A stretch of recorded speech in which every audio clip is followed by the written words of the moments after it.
quick look at Judges. And so you read about Judges in the textbook, you know the cycle. I just want to do one story with Judges, so turn with me to Judges chapter 1. It'll be hard to stop at one story, but we'll see what we can do. So Judges chapter 1. After the death of Joshua, the people of Israel inquired of the Lord, "Who shall go up first for us against the Canaanites to fight against them?" The Lord said, "Judah shall go up.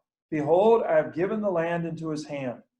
And Judah said to Simeon his brother, "Come up with me into the territory allotted to me, that we may fight against the Canaanites. And I likewise will go with you into the territory allotted to you."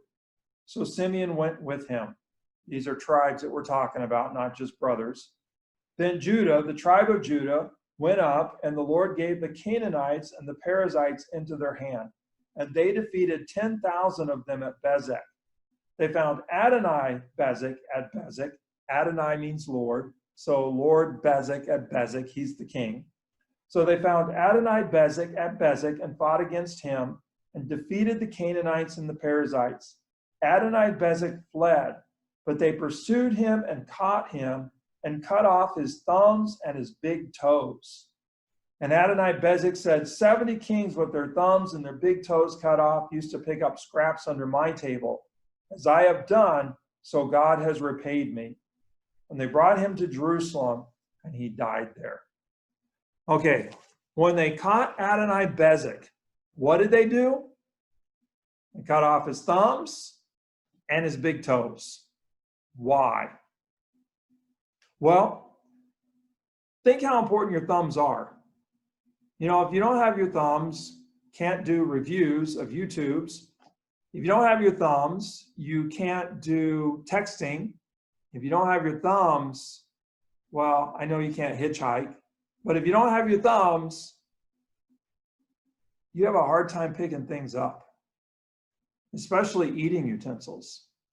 So very difficult to use eating utensils without your thumbs.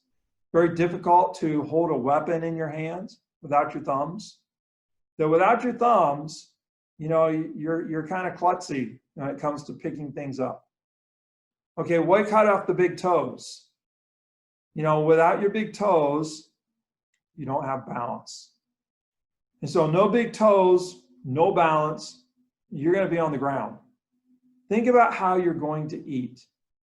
Okay, you're not going to be able to stand and eat. You're going to be kind of crawling around. Okay, no balance. And you're not going to have your thumbs, so you're not going to be able to pick up eating utensils. So basically, you're going to be humiliated. And you're going to grovel on the ground, eating like a dog. Okay, and so the goal was not simply to, capture an enemy king and kill that king.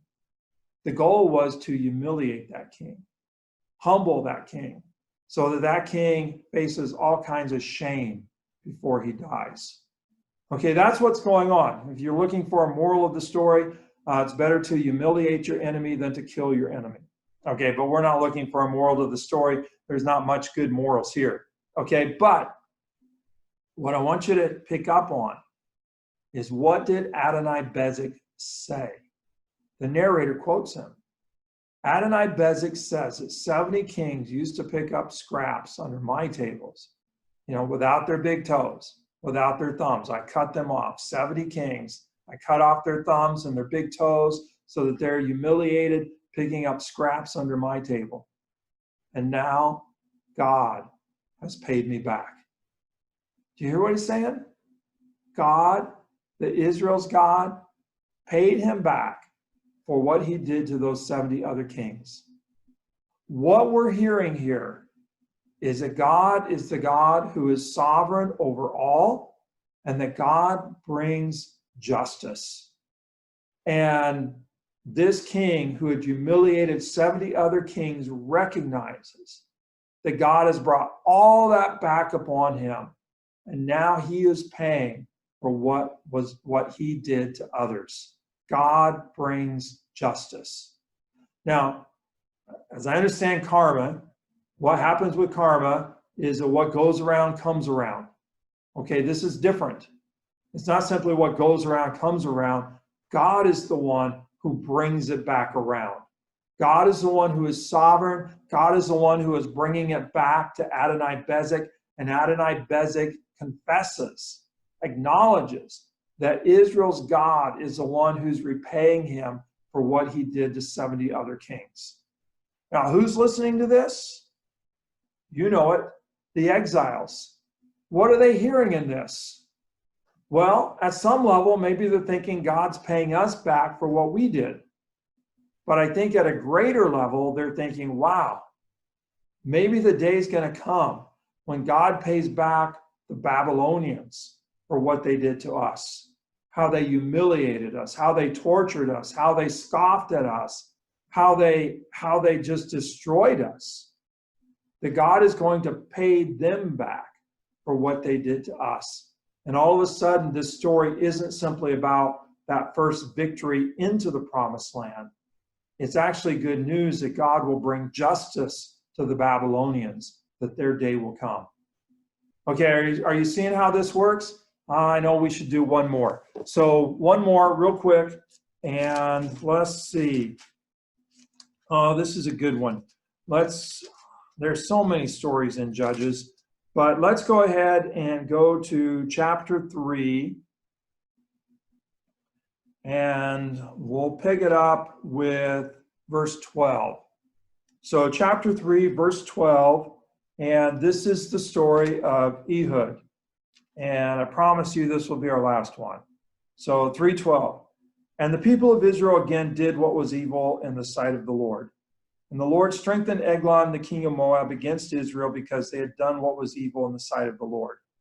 He gathered to himself the Ammonites and the Amalekites and went and defeated Israel. And they took possession of the city of palms, and the people of Israel served Eglon, the king of Moab, 18 years.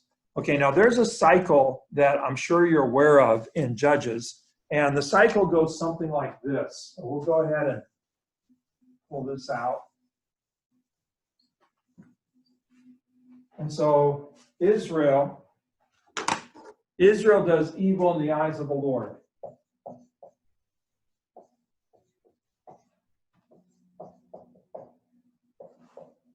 So that's step one of the cycle. Israel does evil in the eyes of the Lord. And typically what that evil is they're worshiping other gods, especially Baal and Ashtaroth, the storm god, and his female consort. So Israel does evil in the eyes of the Lord. Second thing that happens, the Lord's anger.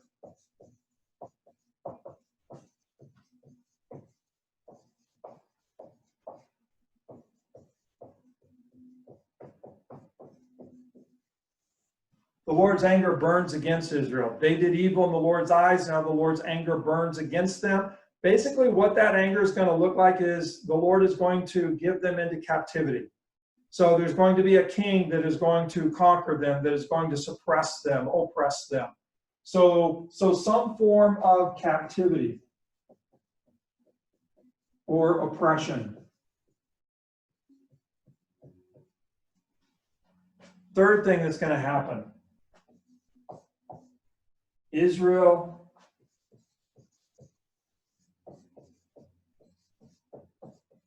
cries out. Israel cries out to the Lord. Okay, this cycle repeats itself over and over. So here we are, verse 15. Then the people of Israel cried out to the Lord, and the Lord raised up for them a deliverer, Ehud, the son of Gera, the Benjamite, a left-handed man. Now, what's number 4? The Lord raises up a deliverer.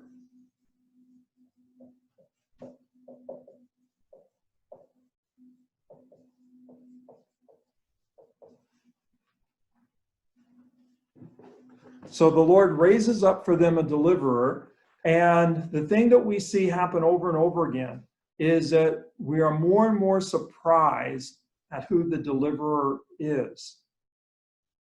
Completely unexpected. And we see that unexpectedness here in this story, and it just gets larger as you go through Judges. Did you notice about Ehud?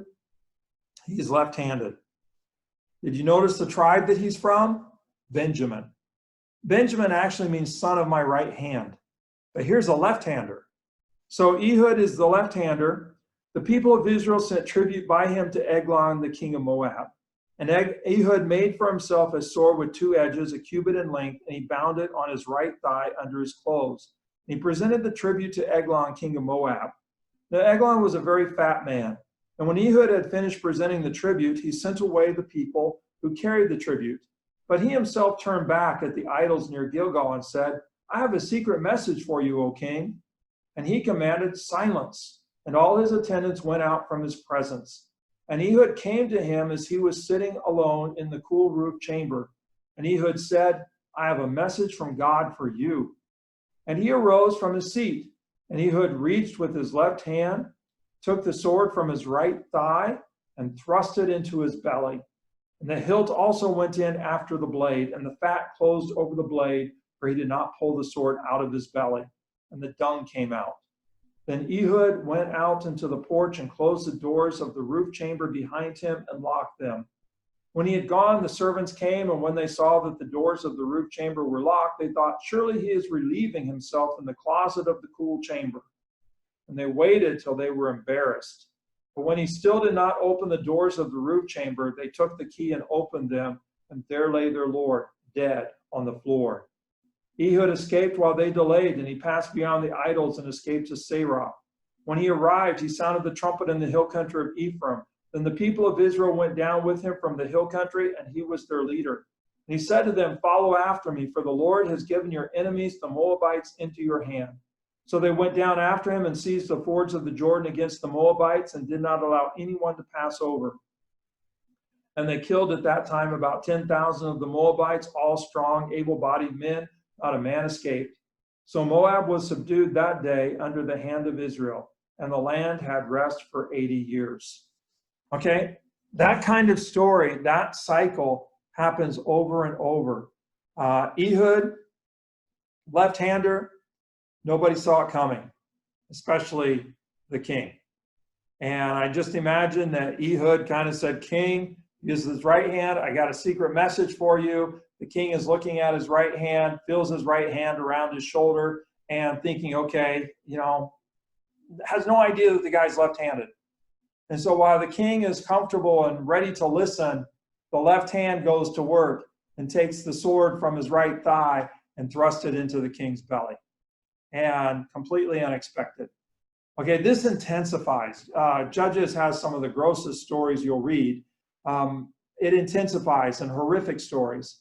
There's going to be one where a housewife, Jael, drives a tent peg into the head of the enemy commander while she is letting him rest in her house, gives him some milk, puts a blanket over him. He goes to sleep. He's exhausted from the battle. And then she gets a tent peg and a hammer, and she just drives it through his skull.